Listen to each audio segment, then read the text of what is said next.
Hour 2 Overdrive continues, powered by FanDuel, bringing you everything from the opening line to the final score. Game 2 tonight right here on TSN Radio, and we are charging towards puck drop 7:30. I'm so happy I can make it there on time. I am going to be in the building. Uh-oh.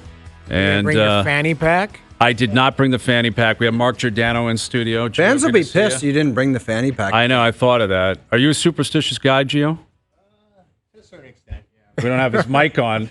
Maybe we need his mic to start working. That would be a good hour here. We need to get JP in here. JP, come on in, man. Well, Doogie was being a hero before we came on. He was being a hero, and the one thing he had to do was get this guy's mic on. Get Gio's mic to work. Give us a test, Gio. No, it's definitely not working. Panic they are. Why would you There, turn come it on over here. Let's.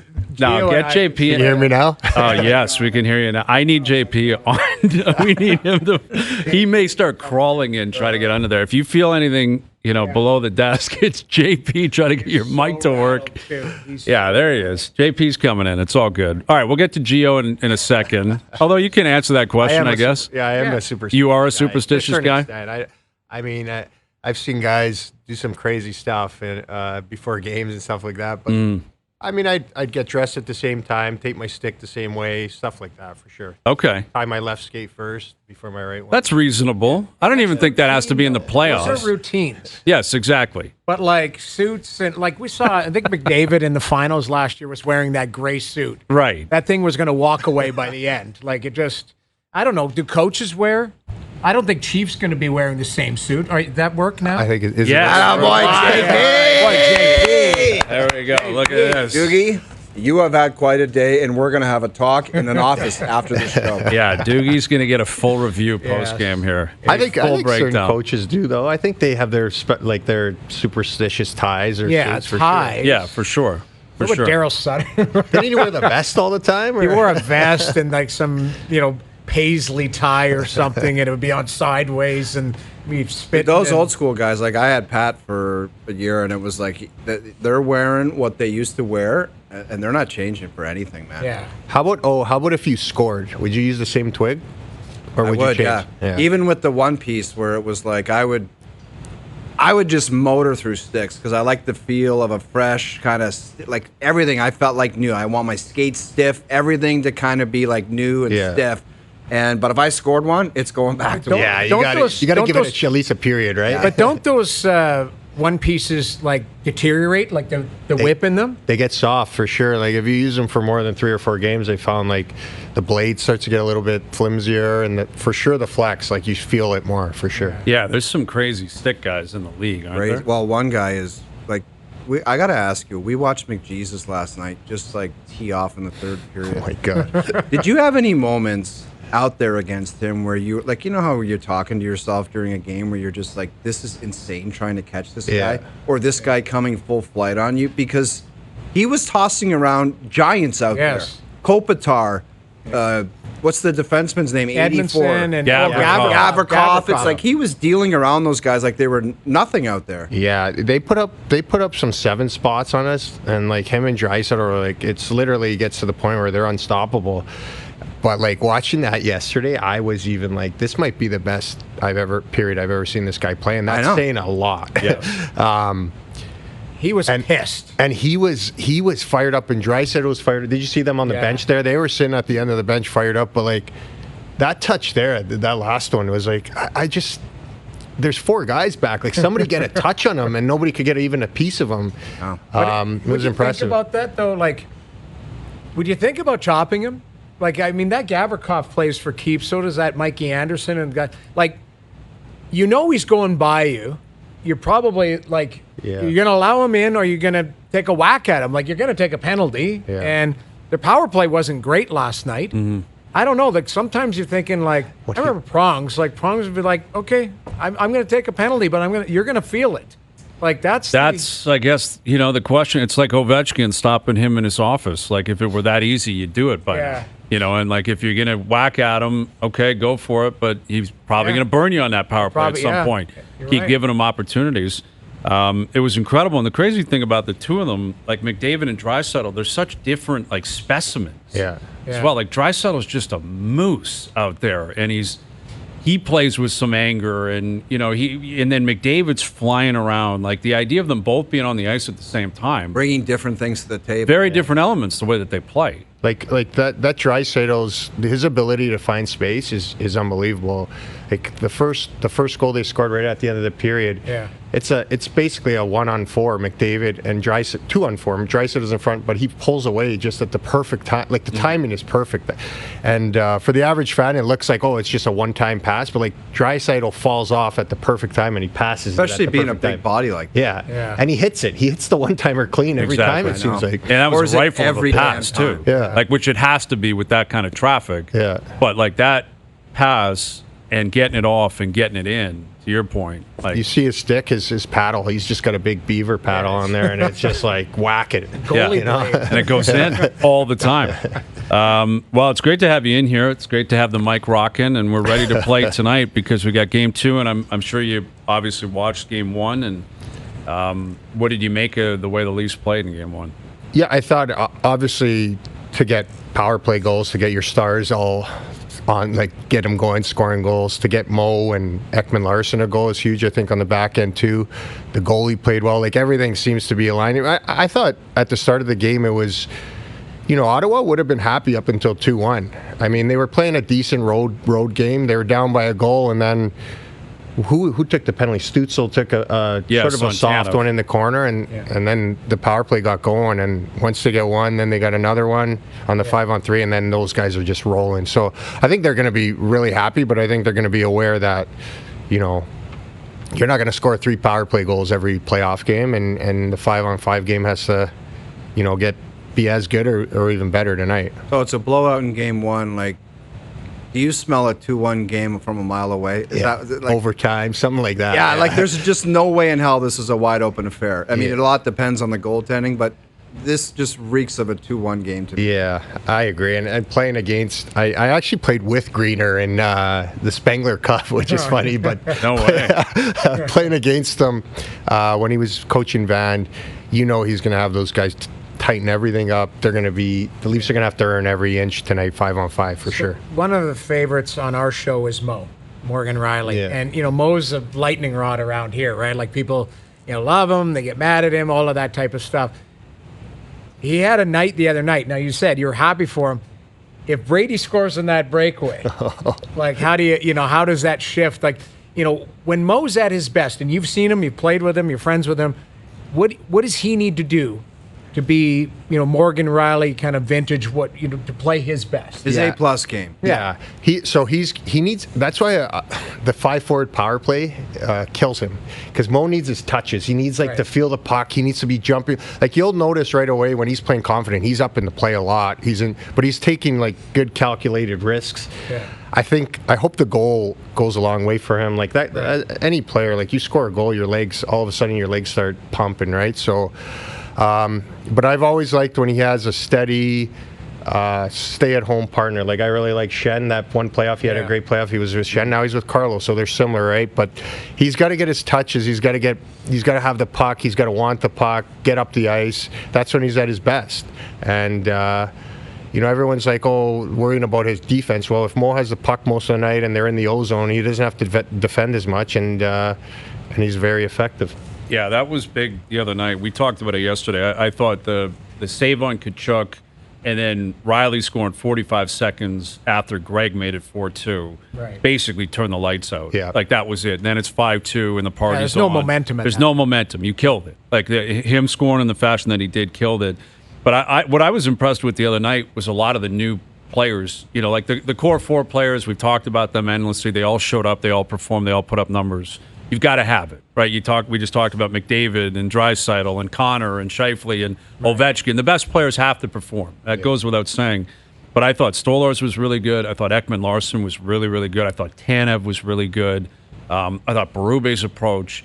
Like, in other words, the pillars that they brought in last year, starting goalie, top pairing defenseman, veteran cup-winning defenseman, head coach, like they seem to really bring an element to Game 1 that I think was needed and factored into them winning that game.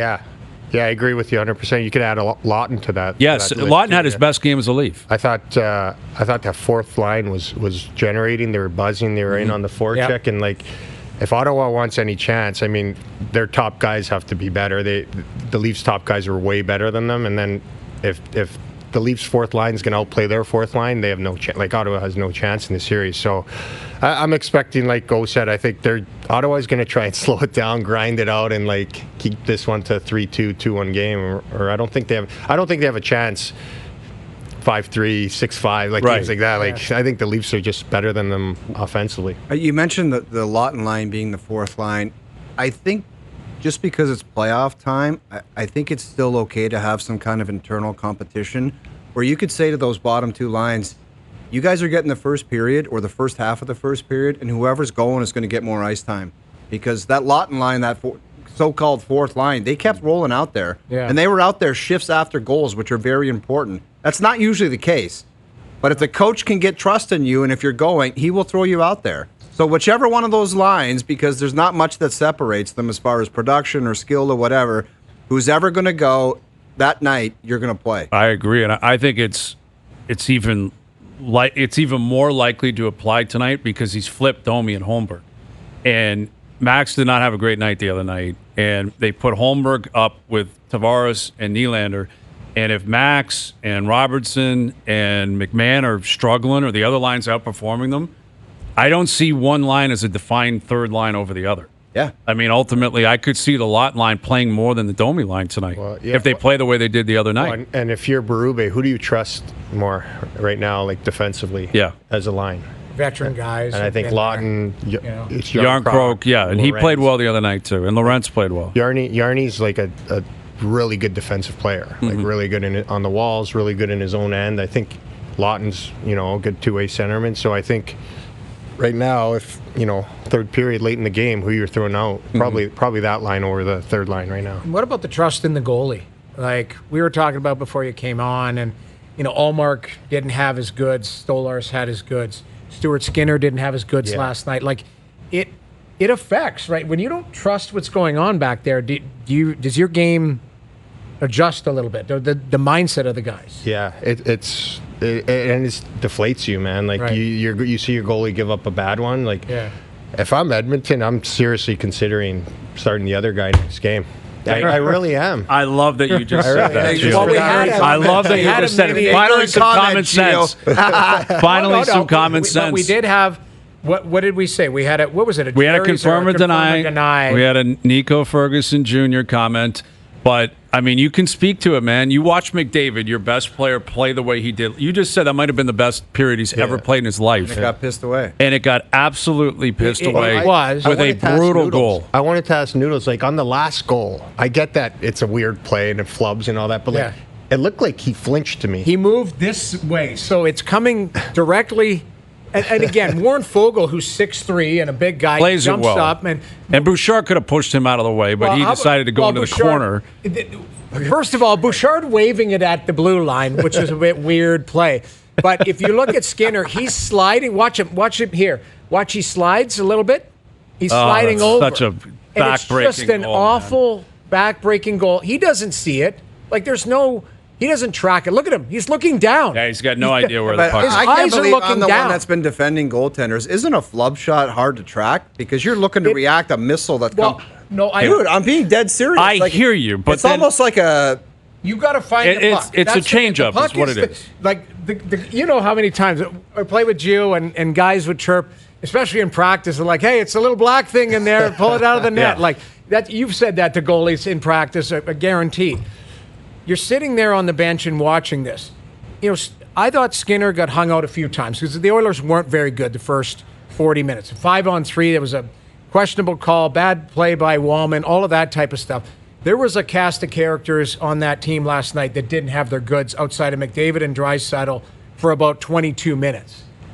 But that goal is backbreaking. And he's 6'4", and the strength of Stuart Skinner is using his size, a lot like Anthony Stolarz.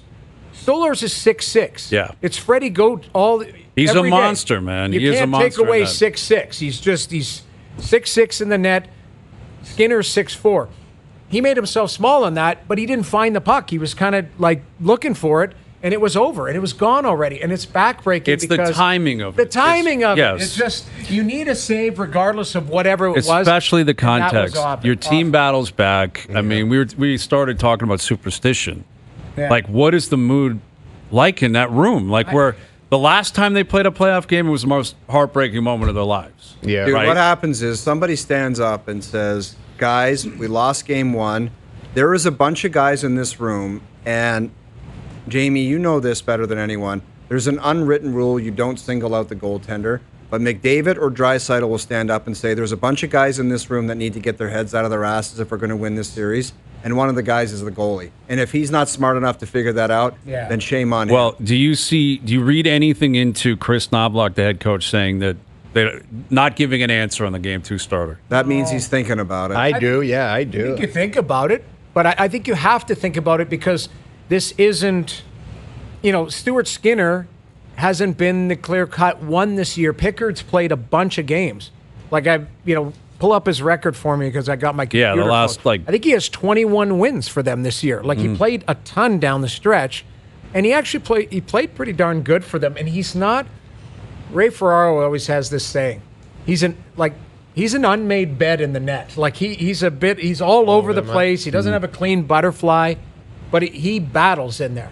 And the team might just play harder for him in a different context. But did you hear the difference in, like, Knobloch says, I don't know who I'm starting, but did you hear the difference in him and Greener's tone? Greener was like, we have a Vezina trophy, he's pretty good goal. Exactly. You know what I mean? So it's like different. you could diffuse it immediately. Yeah. If you're Knobloch, you could just look at the guy and say, why are you asking? Skinner's playing. Of course, Skinner's the Exactly. guy. The fact that you kind of say, we haven't made a decision, if I'm Skinner, I realize what that means. And then if you play, you got one more the rodeo is chance. going to continue because a couple years ago there was the Vegas series. There was another series where I think he got pulled 3 or 4 times in the whole playoffs. 2 years ago. Yeah, and it's like, They lost to Vegas. are we really going to try? Like, are we going to try to win a cup with that rodeo? Because you can't do it. I said it a couple years ago. It's just In the end, I still think he starts tomorrow, but I said this before, short leash.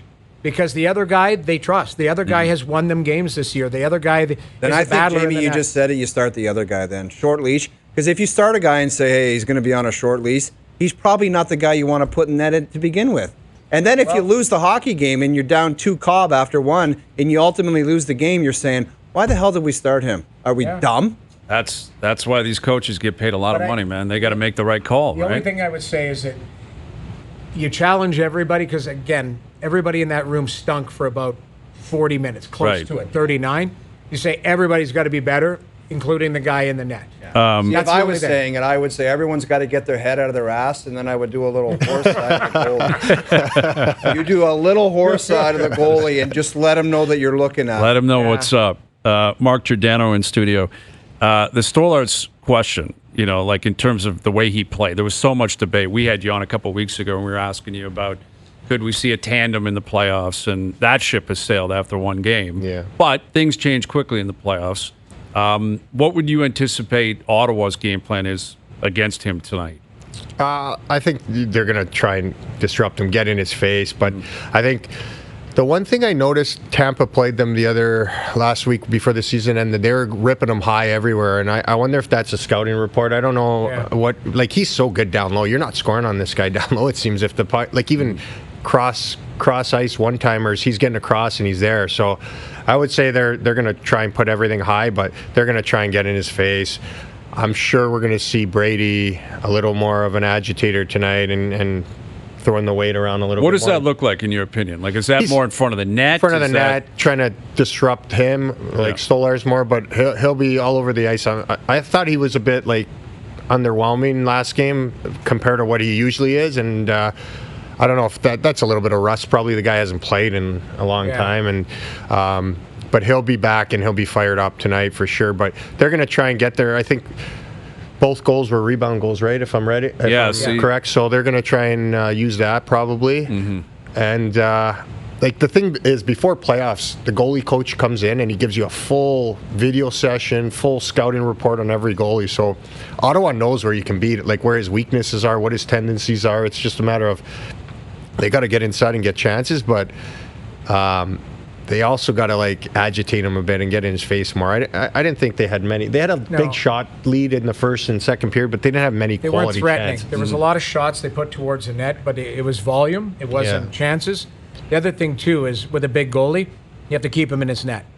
So you that's where traffic comes because that way, if you take the spot just outside the crease, he can't push out. He can't get there. So, again, it's fighting that's keeping him in the net. You may see a little bit more, but he does cover the ice well. I wonder what those scouting reports ultimately equate to. Like, I could score a goal in the NHL, but when I was looking at a goaltender, if it was a big, tall guy like Roman Turek or Roberto Luongo, I'm like, this has probably got to go 5-hole, possibly top glove. Other than that, this is no chance of going in. Yeah. Small guy, I'm ripping it under the bar. Like, what guy is going to say in a split second, in a moment in the slot, saying, in that meeting, that guy said his favorable. Like, you know what I mean? Like, I love information, and guys need information, but what it amounts to is I'm curious. Like, has anybody ever digested that scouting report in a split second and said, "Oh, that coach told me top blocker. I'm going to go top blocker," and make it count? And I wonder. How different is it? Like the guy comes in and goes, "We need traffic." Yes, thank you. We appreciate that. Someone get paid to say that guy doesn't like traffic. Yeah, he doesn't like traffic. And if you find an empty net, you're really in for one. Mark Bergevin before the game would say, this guy rides his bike to the rink because he doesn't like traffic. What do they say? Put it in your subconscious. Maybe it'll come true. Right? Exactly. High blocker. That being said, Gio, if you've got a pre-scout on a guy and you get one opportunity to walk off it comes up the wall and you got to walk and you got to get it down to the front of the net and hey, Vasilevsky, we got to get it on his blocker side because there's traffic. You probably are trying to, in your mind subconsciously. I wonder how many, if they hammer it home, if it actually affects you, right? Well, it just, it's weird. I went to a goaltender seminar and they brought in all these goalie coaches from all over the world.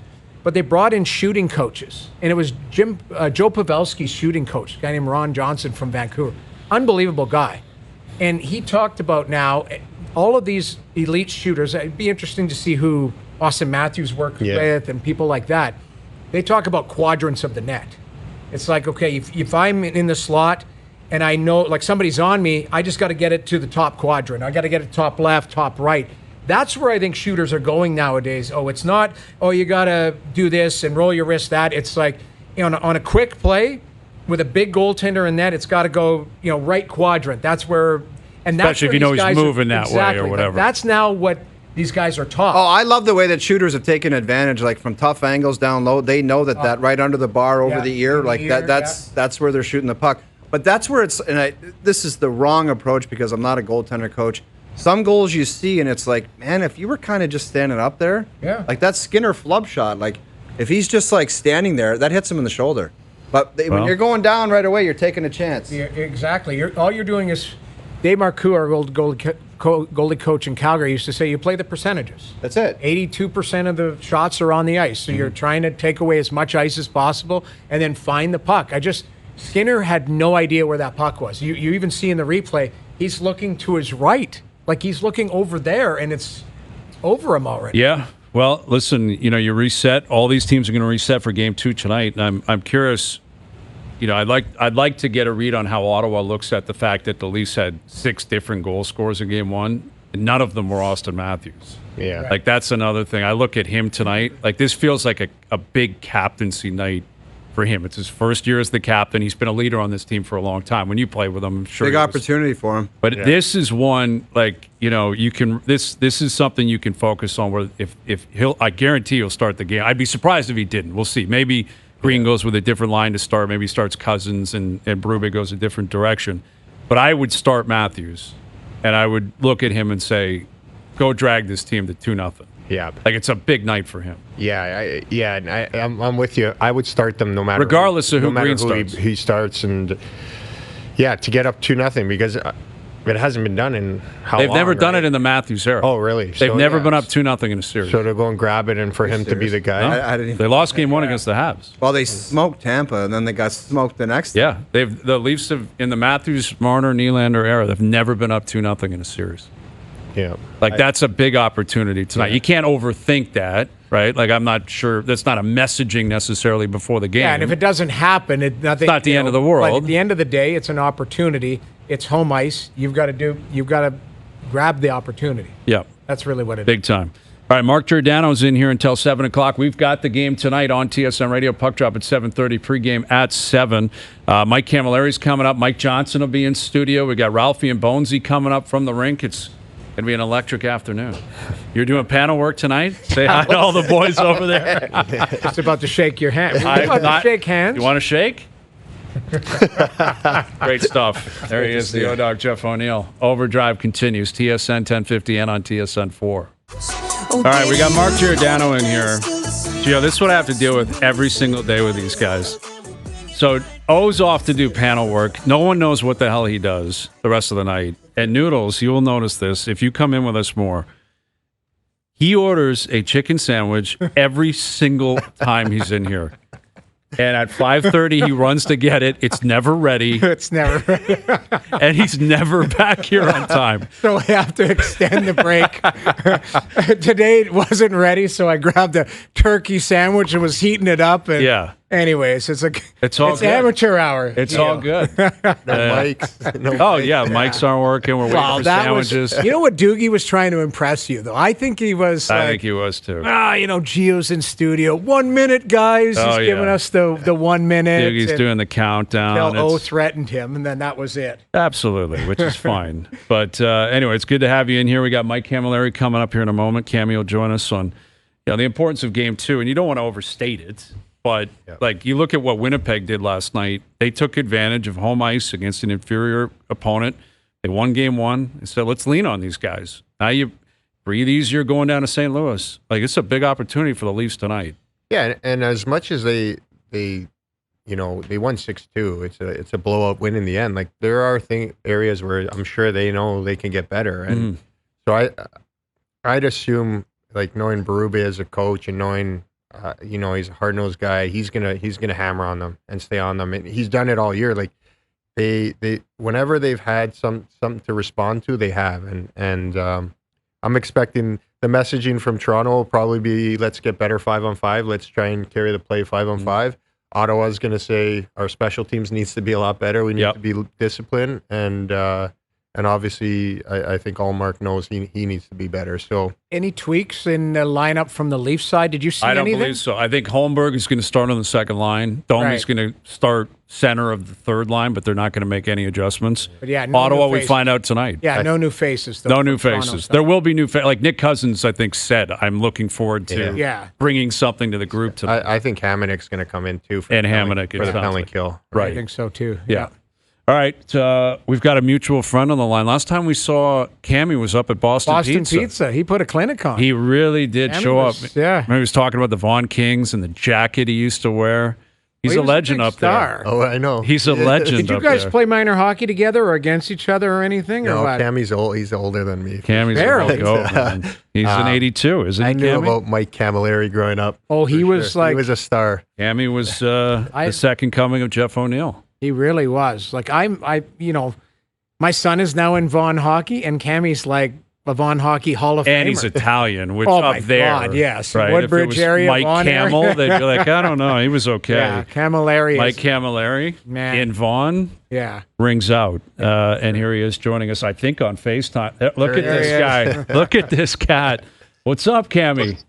What's up, guys? Nice to see y'all. Great to see you. When you're watching the Stanley Cup playoffs now, you would have played in it, a lot throughout your career. Do you get flashbacks? Do you get nostalgia? I mean, what kind of experience do you have watching games? Yeah, it's pretty cool. I mean, the energy, what galvanizes a city better than Stanley Cup playoffs in Canada, and as a player, it's really the most fun. I mean, from a scheduling perspective, from a lifestyle perspective, you kind of play every other day. Everyone leaves you alone. There's no, the practice days are just skate around, feel good, and it's all about game time, showtime. So I love playoffs. It was the most fun playing. Yeah, and in terms of like the coaching decisions, we were talking about this prior to you coming on. The Leafs aren't going to do anything. What's a room like? Like, how would you compare and contrast the room after a win compared to after a loss, especially if you're kind of bracing for coaching changes? In other words, I guess it place yourself in Ottawa's room yesterday, and you kind of have an idea. Someone's coming in, someone's coming out. Is that jolting? Is it unsettling? Is it what is that reaction like in the room?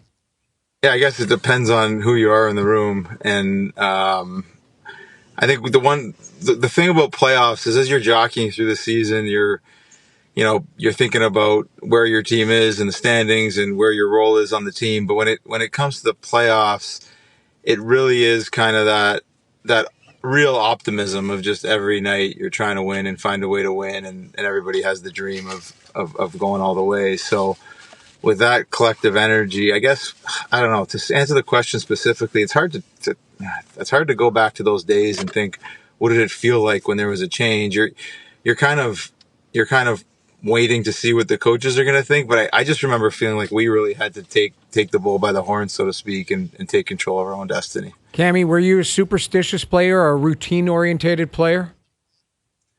I believed in habits, but my only superstition was to try not to have superstitions, because I didn't want to rely on, if I didn't do my skates up the same way, I'd think, oh, that affected how I played. So I tried not to have any superstitions, but definitely Gio and I like to have the same meal every day in Calgary. What was that place called, Gio? Osteria? Was it Osteria? No, it was after Osteria. It was Villa Firenze, right, Cammy? Villa Firenze. Villa we get the olive oil, chicken, the whole thing going. It was so we had our traditions. I guess I was more habit oriented as a player than anything else. And again, that's playoffs was great for that, because I don't know about you guys, but like for me, it was like everyone knew just to leave me alone, and it was just like.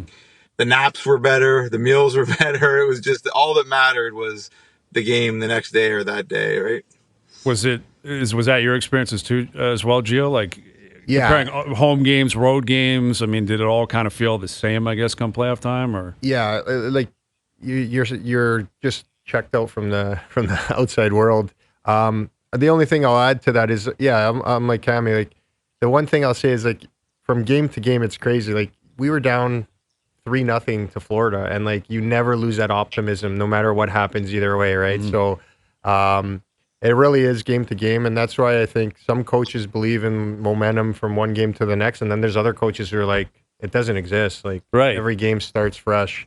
I sort of lean that way, because that's a feeling you get as a player, like going into each game, it's like a whole new set of circumstances. But there's no better time. The weather's getting warmer. You're getting to the rink and feeling good about yourself. Your body feels a little bit better in the warm weather, and you're playing every other night. So you can feel it, huh? Yeah. Cammy, did you ever feel, and we were talking about this yesterday, Tim Stützle had 8 hits.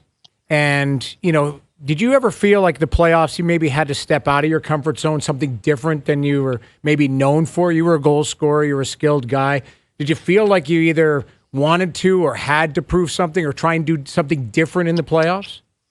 That's a great point, Noodles. Yeah, I thought our first year in Calgary there, Gio, I thought we all did as a group. I mean, we ran into Chicago's coming out party. They ended up, we thought we'd take it to them physically. And I punched Marty Havlat in the face, who I ended up playing with right off a face-off. And, Daryl Sutter and Keenan were they got us all going, and we had our targets on the other team. And I think I definitely came out of probably the game that made me more effective, trying to be overly physical. So I can totally, and that was my first experience in the playoffs, so I can totally resonate with a player like Stützle and maybe what he was going through.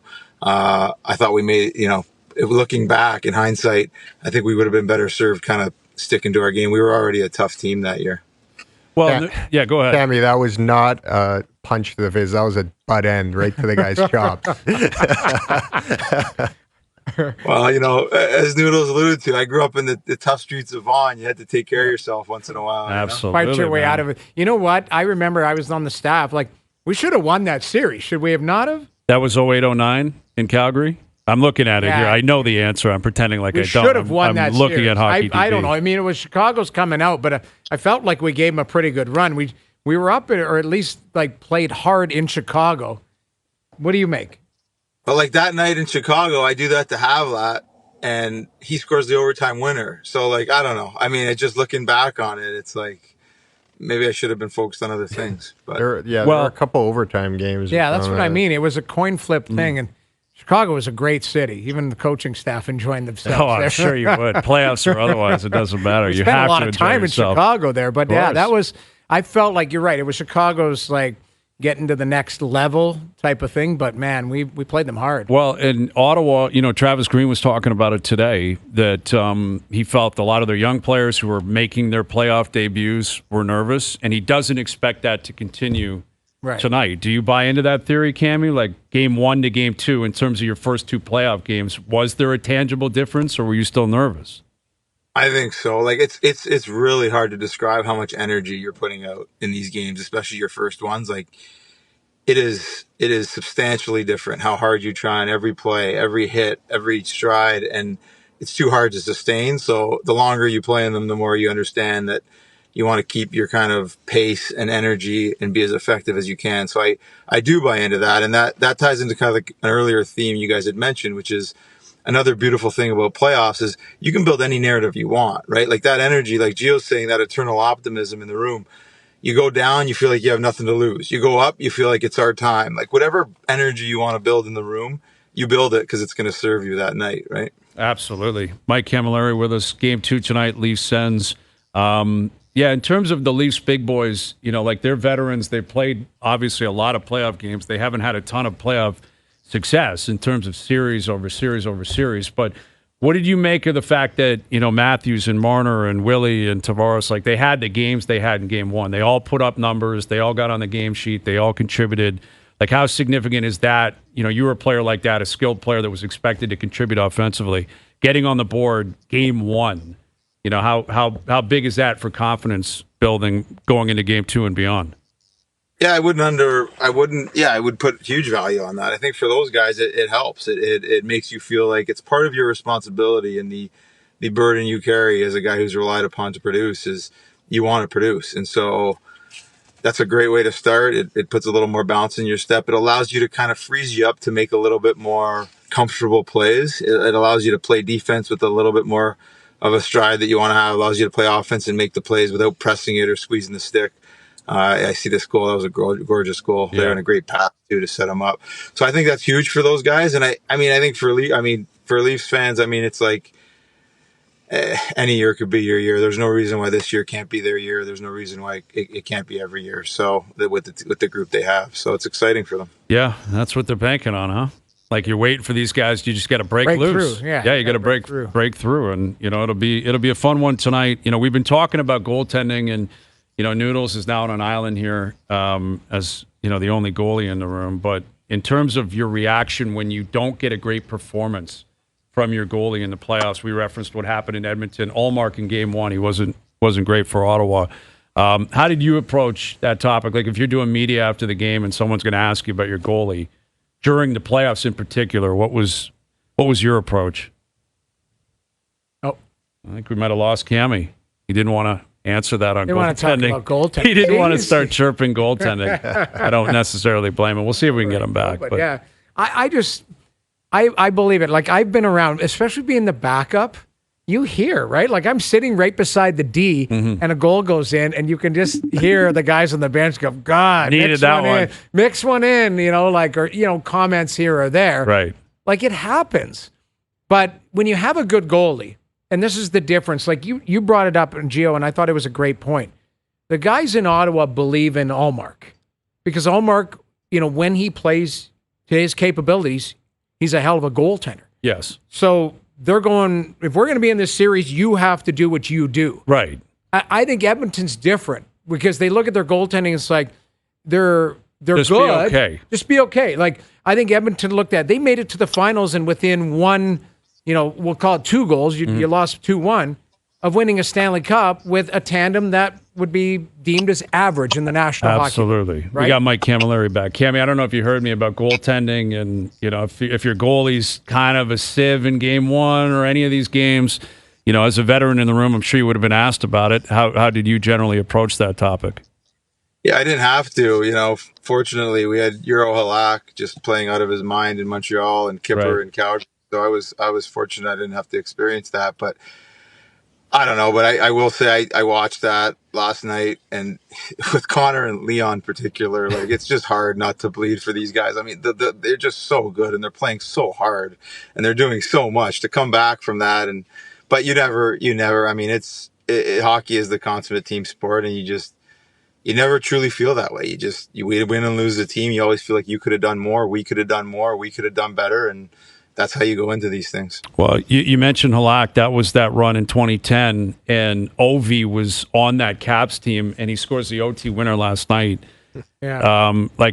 What do you make of this guy? The fact that he's breaking records, he's scoring 40 in the season, he scored 2 last night, he's throwing hits, he's a monster still, and you were going up against him 15 years ago. I know, it's unbelievable. That was 15 years ago. Yeah, it's impressive. I mean, there's nothing else to say than hats off to him, and we've got to witness, greatness and great goal scoring and the energy he brings and the way he scores. It's just sometimes he just does things so randomly too. Like, we obviously know the goals he scores, but like off the shaft last night and the way he just runs over and runs through people, it's always been exciting since his first day in the league. He's always just been a fun guy to watch, right? Yeah. So that year when we played them, we on the power play, we just took him right out. And remember Semin? He was a really good player too. Mm-hmm. He had like point blank slot shots all series long. He just couldn't beat Halak, and that was just what we went with. You know? That's crazy though. Do you remember that Montreal run? There was a big argument because they traded Halak to make room for Price. Gary Price. And people were like, "What are you doing?" And Carey Price is Gary Price, but it was Halak had taken the team deep in the playoffs and was a hero, and they traded him to St. Louis, I think, wasn't it? Yeah, that's right. Crazy. I think it was Bob. Was it Bob Gainey that was running the show back then, Cam? Yeah, it was Bob, and that wasn't easy on Carey, but Carey was good. He just kind of the goalie got hot, and he knew it was going to be his time, and we all knew. I mean, you had the guy in practice every day. You knew he was the next greatest goalie in the world. It's just Yarrow got hot, and Yarrow was obviously very good, had a fantastic career. And Carey was still pretty young, and that's what happened. Yeah, it sure did, man. That was a magical run. Again, 15 years ago. And even the celebration from Ovi, what was he doing? Like he's using his stick as a wand. It was amazing last night. He's 40 years old. Guy's 39. Is he 39? I think he's 39. He might be 40. He looks like he's 50. Gray hair, and he eats Subway with cheesies and like the guy. Caffeine. Does the guy sleep at night? Like, the guy's just full of energy. The best part is after the game, they were asking him about the goal, and he's like, it's not a big deal, just another goal. And I'm like, dude, did you see how you celebrated? Yeah, exactly. For him, it is, I guess, the way he operates all the time. You're right. He has Coke in his water bottle on the bench. Like, what would that be like a team? I guess everything's marked, so you wouldn't drink out of some guys. But back in the day, maybe someone grabbed that at some point. And like, this is Coke. Or some guys spray water on their face and get Coke all over their face. Ovi's got a completely different way of operating. It's incredible. You're right. His reaction still to every goal is just like it's his first, and he's 12 years old. It's his way of doing it. It's great. Absolutely. And that was a big one last night. All right, Cammy, great catching up with you, man. We appreciate you doing this. Okay, boys. Thanks for having me. Nice seeing you guys. You got it. There's Mike Cammalleri. Yeah. So funny. It is funny, man. I forgot. Like, I was looking at, obviously Mike's hockey DB, but he was on that Habs team in 09-10. And that's when Halak went on that run. And Cammy had a great playoff. He had 13 goals in 19 games. He had a great. Cammy was a great player. Oh, he was a great player. Great player. And Bell Center was buzzing every other night. And keep in mind, when he was playing, that was still the end of like a bunch of mutants in the league. Yeah, and he's not a big guy. But he's physically, Cammy's strong in the low center of gravity. But I mean, like, there were mutants chasing him around back in the day. Like, he has the best line, Cammy. Whenever he'd be two guys covering him, like, no way you could get this past the Cammy, and he'd be like, "Did you see me there?" And I'm like, "What are you talking about?" We'd go in the back. So the one time we went back in the back of the dressing room. I'm like, "Show me where you're open on the video." Yeah. And he shows me, and there's like literally two guys, and I'm like, "You're not open. There's two guys in between." And he goes, "My stick was open." Yeah. That's all that matters. Find my tape. That's on you. It's not on me. I love it. I'm not breaking loose from these two guys. You got to make sure I get the puck, and I'll take it from there. I love it. Thanks to Mike Cammalleri. Appreciate him doing that. Game 2 tonight, Leafs Sens, right here on TSN Radio. We'll tee it up throughout the afternoon. Mike Johnson in studio in about 15 minutes. Joe Bowen, Jimmy Ralph coming up as well. Our best bet still to come, too. Overdrive continues. TSN 1050 and on TSN 4. All right, don't forget, TSN 1050 is giving away tickets to every Leaf playoff home game, and all you have to do is listen to us on the iHeartRadio app for your chance to win them. To enter, download the iHeartRadio app, create an account, and listen to TSN 1050 for at least 15 minutes straight, and you can enter twice per day, so listen to First Up between 6 and 10 a.m. and Overdrive between 4 and 7 p.m., and the more times you listen, the better chances of winning before each home game. First Up, we'll be calling one devoted fan with a pair of Leaf tickets. Game 2 tonight. I will be down there, and no fanny pack. I was rocking a fanny pack game 1. Gio, I don't know if you are aware of that. I heard back there. No, someone told me back You can't, there. Mike. Yeah, you I can't had to pack it away, but I know what's going to happen if they lose tonight. People are going to say you got to bring the fanny pack We out. talked about superstition. Somehow it'll be my fault that I didn't bring the fanny pack. So we'll see what comes What with if it tonight. Travis Green's standing behind the bench with a fanny pack on? I hope he does. Wouldn't that be hilarious? That would be amazing. He is sitting there behind the bench with a fanny pack, A brown one, and he's got a blue suit on. ready to play. And if they get a win tonight, then he's got to rock it every single game the rest of the way. Yeah. But, big one, for both teams, needless to say. And we'll continue to tee it up in the final hour. Mike Johnson will be in studio. Joe Bowen, Jimmy Ralph coming up as well. Mark Giordano sticking around. Overdrive continues. Overdrive, TSN 1050 and on TSN 2.